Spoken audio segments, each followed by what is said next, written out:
So if Allah is so merciful, then why in the Quran, He says disbelievers are going to go to hell? Sure. And also, what was it? It was the fourth to last surah? The uncle? Oh, the Al-Lahab. Abu Lahab. Abu Lahab, yeah. Excellent. I thought you say like you won't know anyone's heart until the very last minute of their Sure. death. Like they might even change. I will explain. So, Allah is so merciful and so loving that He gives us the ability to choose right from wrong.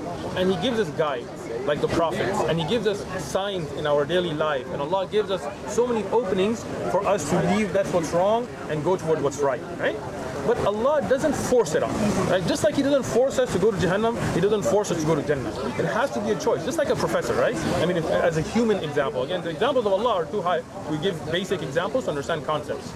A professor puts up a test, right? And he wants, a good professor at least, wants you to pass. Allah invites you in the Quran to Dar al-Salam, the place of peace, Al-Jannah. He wants you to get to Jannah. That's what He wants for you. So Allah sends us all kinds of choices and abilities and signs for us to know right from wrong, right? If seeing all of that and we ignore all of that and we worship other than Allah, knowing in our hearts, in our fitrah that nothing can benefit except Allah, right? Then we choose a path that takes us to the hellfire. Just like the student who knows the test is coming, the teacher helps him, tells him, hey, do your homework, here's a study guide, this is the time of the test, and the student's like, not gonna care, right? And then that student that goes through that test, in the end, if he doesn't make it or she doesn't make it, and they fail, it's not the professor's fault, right? The teacher has to pass and fail according to your results, right? So Allah gave Abu Lahab so many chances, right? Abu Lahab had the opportunity. He was the uncle of the Prophet ﷺ. He was the neighbor of the Prophet ﷺ. He saw miracles with his own eyes. He saw the moon split.